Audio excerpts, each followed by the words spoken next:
I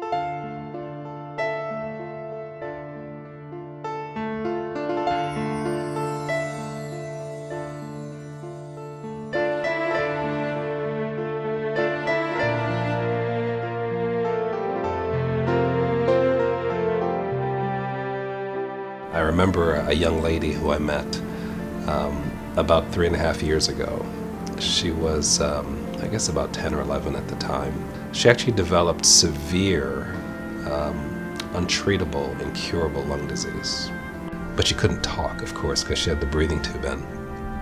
And she expressed that to me. So what I did was I made adjustments on the ventilator and with her breathing tube that allowed her to talk for the first time since she had been here. It was like magic, honestly, because she could hear her voice again. She could talk again. And I'm getting choked up. I had to go back to my office and take a break. And when I came back to her room, her parents were crying and she was crying. And but it was a moment that allowed her to speak and actually tell her family what they meant to her. And 48 hours later, she was gone. Being able to do those types of things, frankly, gets me up in the morning and gets me in here early.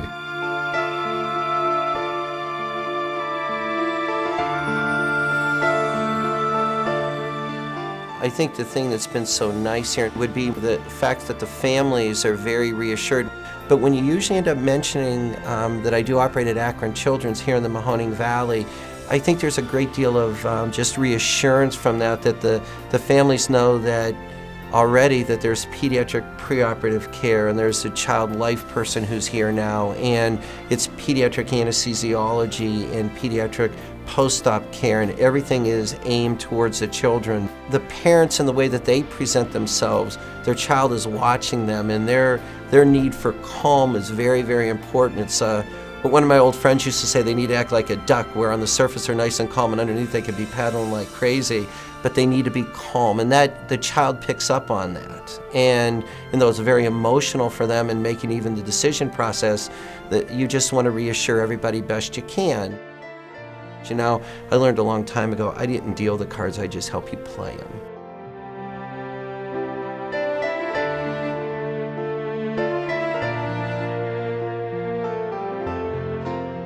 That conversation is with the parents is always difficult on the first pass, because I know that they don't hear me beyond the fact that the baby's heart's abnormal.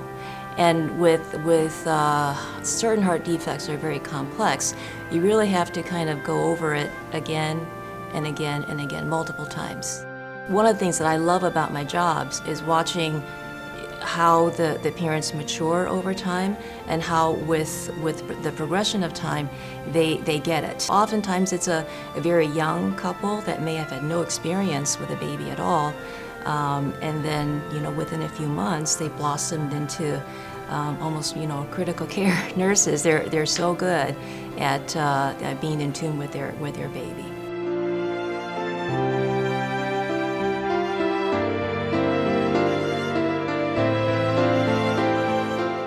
I can think of a little boy that was born and brought to our special care nursery because he was born too early.